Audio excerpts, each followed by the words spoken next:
Tabby McTat. Oh, look at those two pussycats. Hello, this is my cat, and my cat is called Fudge.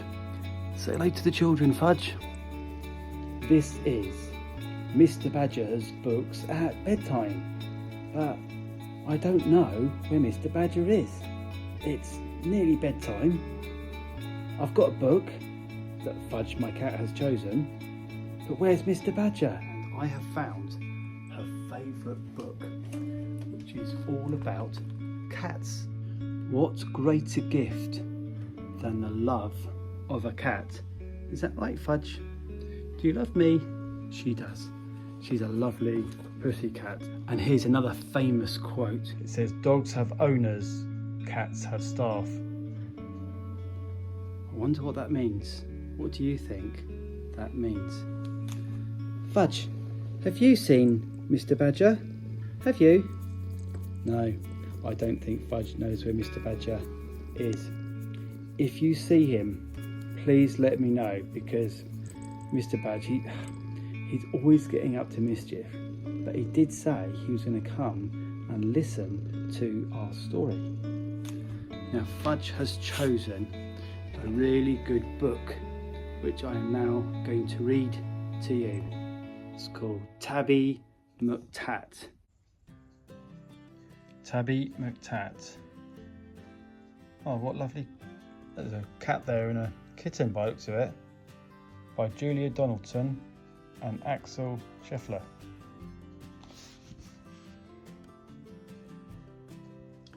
A heartwarming tale of friendship, loyalty and kittens. Tabby McTat was a busker's cat with a meow that was loud and strong. Like you, Fudge. The two of them sang of this and that, and people threw coins in the old checked hat. And this was their favourite song. Me, you and the old guitar, how perfectly, perfectly happy we are. Meow and the old guitar, how perfectly happy we are. Can you see the old man with the guitar and his cat?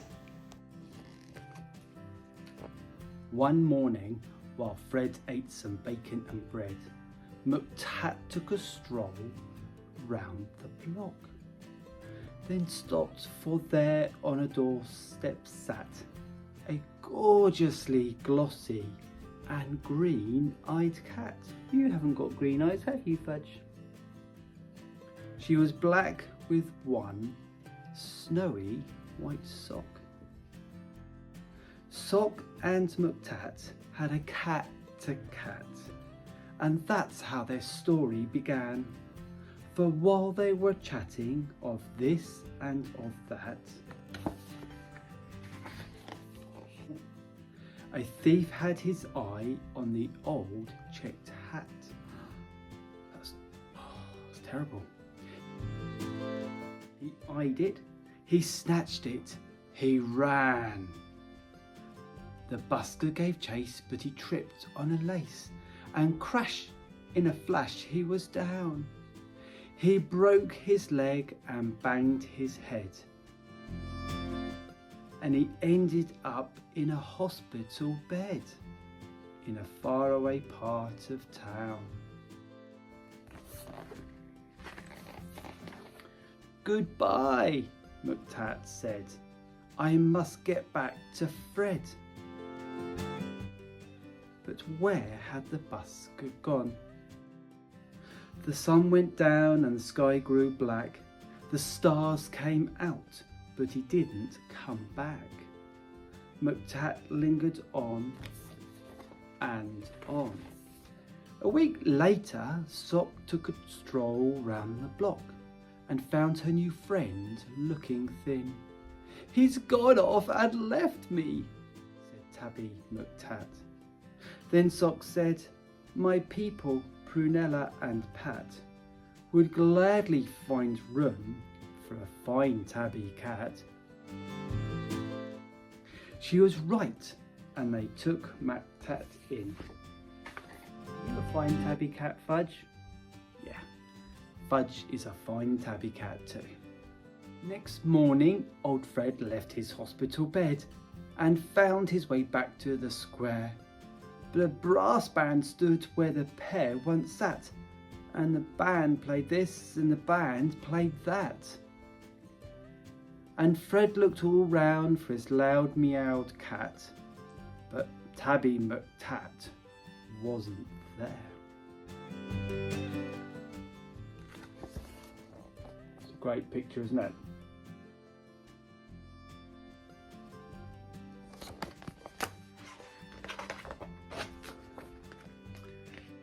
Now McTat had a wife and a very full life, with plenty of things to do, like washing Prunella, and bouncing on Pat, and hiding the car keys under the mat, and keeping the newspapers nice and flat,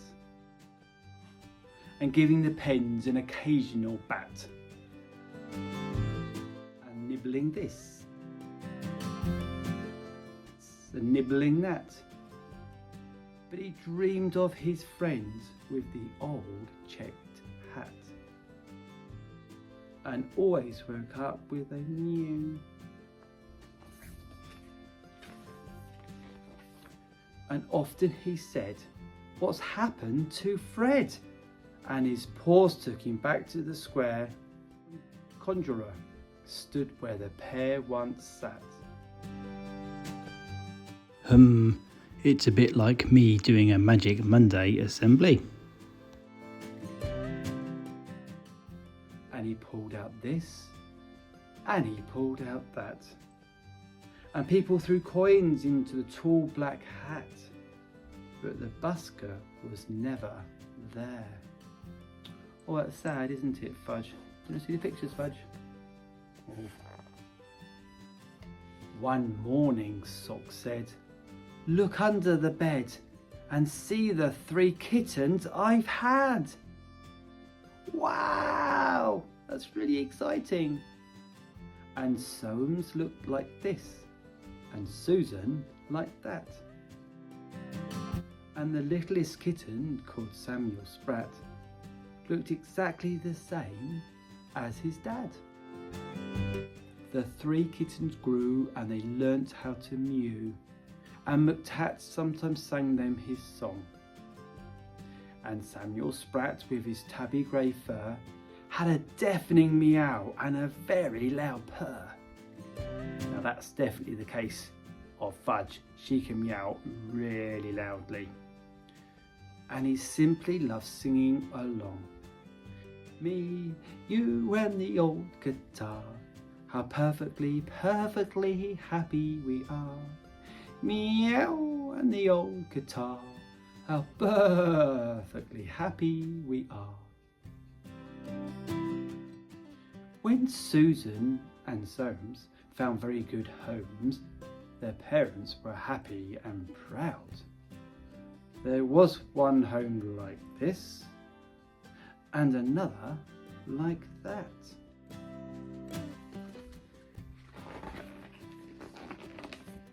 But nobody wanted poor Samuel Spratt.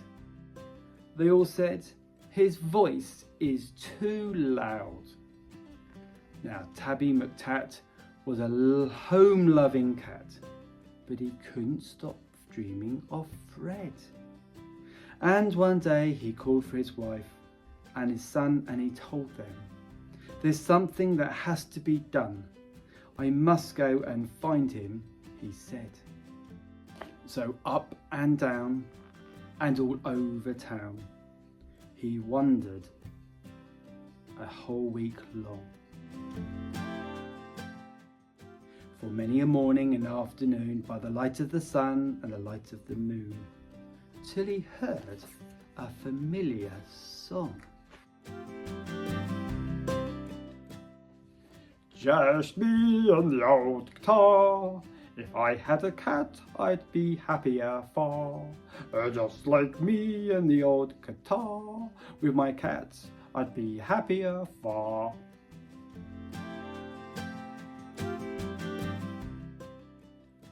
It's Tabby McTat.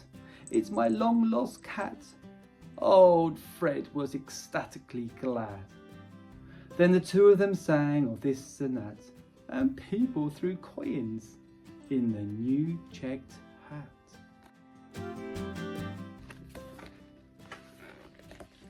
But why did McTat feel sad? Why do you think he was feeling sad? Have a think. He was missing his wife and his comfortable life and the dozens of things to do, like washing Prunella and pouncing on Pat, and hiding the car keys under the mat, and keeping the newspapers nice and flat, and giving the pens an occasional bat. But how could he tell the busker that? Then out from the shadow sprang Samuel Sprat. "Oh, please let me be the busker's cat," he said with his deafening mew.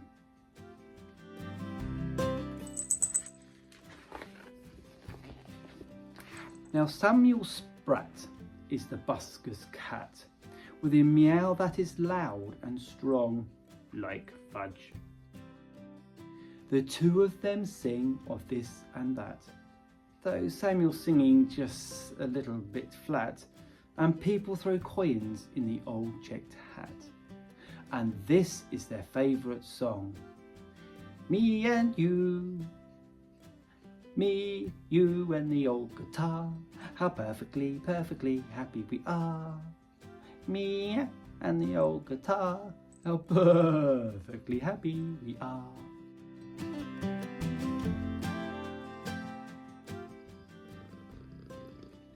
Hey Fudge, what do you think about that story? Did you enjoy that? Did you? I think she really enjoyed that story. Oh, and she's off. What do you mean Mr. Badger's behind me? No, he's not. He's not. He's not behind me. What? What? Up there? Mr. Badger, you were listening very quietly to my story. Well done. Oh, I think you like that story about the pussycat. Well, is it time for bed now? Hey? Mr. Badger says it's not his bedtime because badgers are awake at night and sleep during the day, don't you? Yeah, but sometimes he does stay up late and come to school.